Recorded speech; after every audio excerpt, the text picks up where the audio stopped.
Guys, welcome to my channel. So today I wanted to share with you guys a little project that I'm working on, a Cricut project that I'm working on.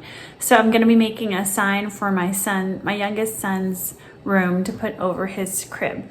So I've been wanting to do this for a really long time, but I've always been nervous to put anything over the crib that's heavy, like wood or anything large like that, because I'm just paranoid and I think that it's gonna fall into their crib on top of them. So my husband assured me with this project that I'm making, he's going to actually drill some screws through the wood into the wall, so it's very secure. So I'm not as worried about it. He said you won't even notice. So we'll see what the finishing project looks like. So I'll go ahead and show you guys what I have so far. So I've already stained I drew out the circle on the piece of wood for the size that I wanted, and I'll measure it out and I'll let you guys know the diameter. It was a while ago that he did that for me, so I'll show you guys that. And I also already stained it, so I've done 3 coats of stain. So I'll show you the stain that I'm using for the wood. So it's like a really pretty gray. So let me show you what I have so far. Okay, so this is the circular piece of wood that I have so far, and I used the Minwax wood finish stain, and the color that I used is classic gray. So I just followed the directions on the can, and so 3 coats of that. Of course, I followed the directions to let it dry a certain amount of time before I rub off the stain with a cloth, and then let it dry for a little bit longer. And so it's all on the label, so it's really easy. I think it came out really nice, really pretty, but 3 coats was definitely the perfect amount. After the second coat, it was still a little bit light, kind of washed out, so I didn't think that the letters would pop when I make the sign. And it's 24 inches in diameter. So I thought that was kind of the perfect size for over his crib. And now I'm gonna actually move on to making the letters for his name on my Cricut, so I'll show you guys that. Okay, so I've already made the middle name. It's a little bit smaller than the first name's gonna be. So it's gonna be about 8 inches by 3 inches approximately. And so I went for like kind of more of a bold statement looking font for that.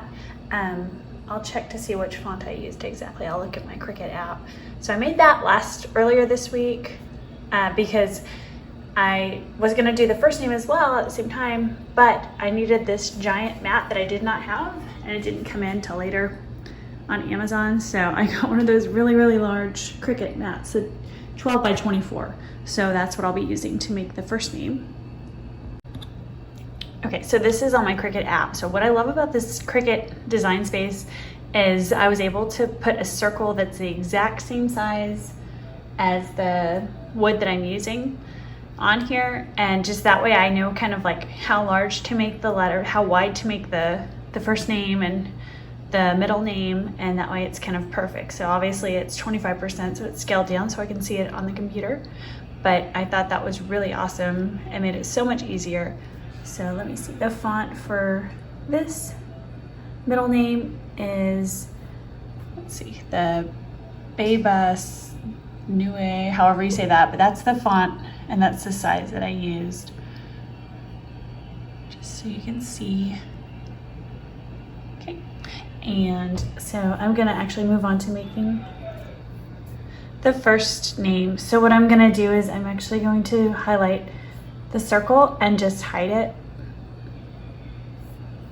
and same thing with the middle name, so that way the only thing that it's cutting out here is going to be the first name. So it's pretty cool. I mean, I've learned a lot over the years of using my Cricut and using Design Space, how to do different things, and of course I've used YouTube videos to help me along the way as well, so it always helps. So I'm gonna make it, and so that fits. It shows me here that it fits onto the mat that I have, the 24 inch. So we're gonna turn mirror on since we're doing heat transfer vinyl. I decided to use heat transfer vinyl because here, let me turn around. Okay, here I am again. So I went ahead and went with heat transfer vinyl because it's so much easier to work with, in my opinion. I think it's sometimes kind of difficult to get the vinyl placed perfectly kind of transferring it on and sticking it down, and it's kind of messy when you use regular vinyl. So anytime I can actually use heat transfer vinyl, I take advantage and I do it. So I'll see how this comes out. I think it's gonna come out well. I've read online that you can do it on wood, so we'll try it out.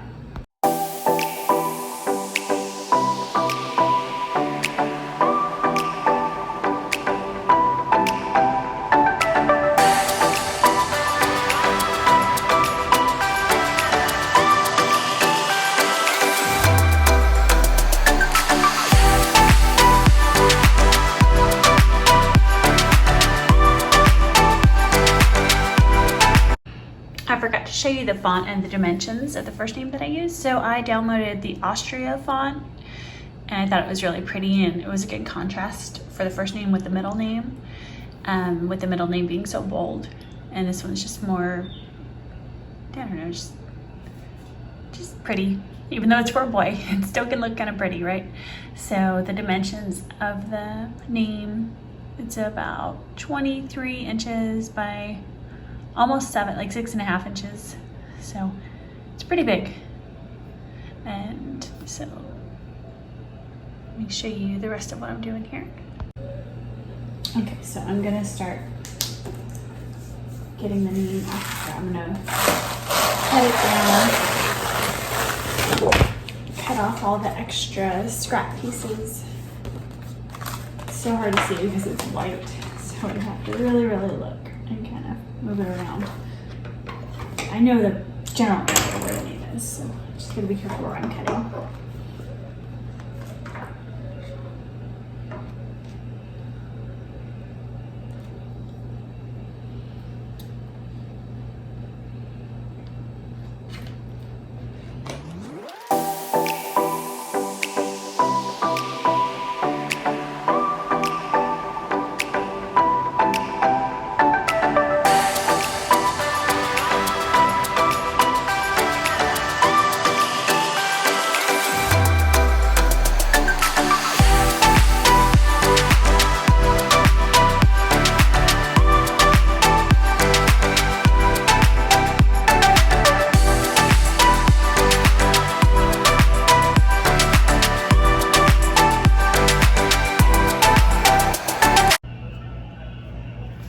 Okay, I have my Cricut Easy Press preheated to 300 degrees Fahrenheit, and the timer set to 40 seconds. So now I'm just gonna try to line up the names on here. I'm so excited, it's already looking good. It's never gonna get done. A little higher. What's the name's gonna be? The middle name's gonna be going underneath it. Okay, looks good.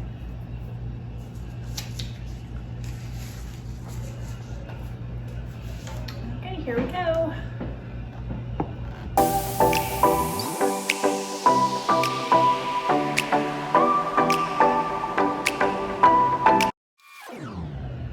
Okay, so I'm just gonna let it cool so it's somewhat cool to the touch. I don't wanna let it cool all the way. It's like a little bit warm whenever I start taking it off. I found whenever I try to let it cool all the way, it's really hard to take the plastic off. So I just touch it.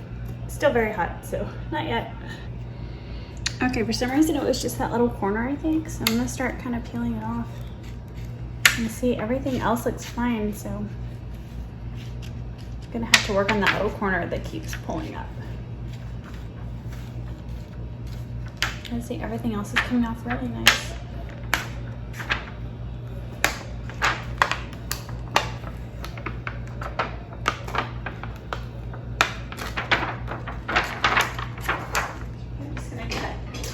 This off just to get it out.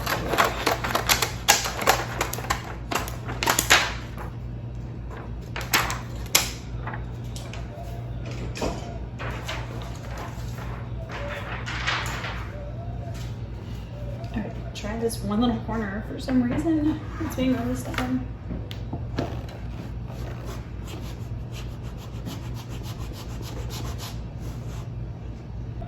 Okay, so while that J is cooling, before I peel it off, I'm just gonna work on the middle name here.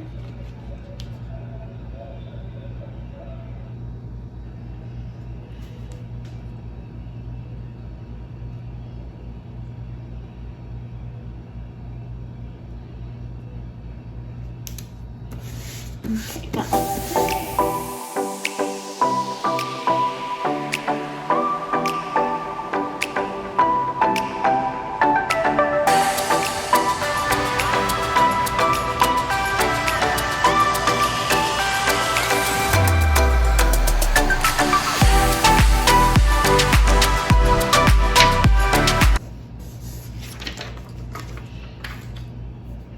All right, the final project, final results. I think it looks so pretty. I'm so excited to put it on his wall above his crib. So I'll show you guys what that looks like when he wakes up.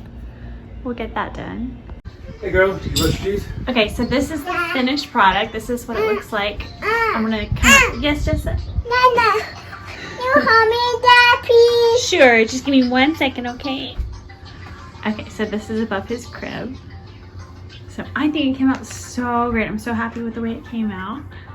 Thanks for my wonderful husband doing all the cutting and the sanding and the drilling and screwing into the wall. So you can't even see the screws. It's perfect. And it was super cheap.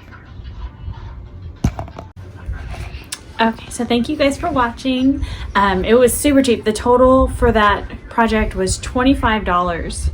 And that I'll include the links for the wood and the stain that I used on it. And of course, if you already have to have a Cricut, that would make it $25. And materials, I already had the vinyl and the Cricut and the heat press. So it was super cheap to do and it came out so nice. So thank you guys for watching. And don't forget to subscribe. Jamie, say bye-bye. You say bye-bye? Bye.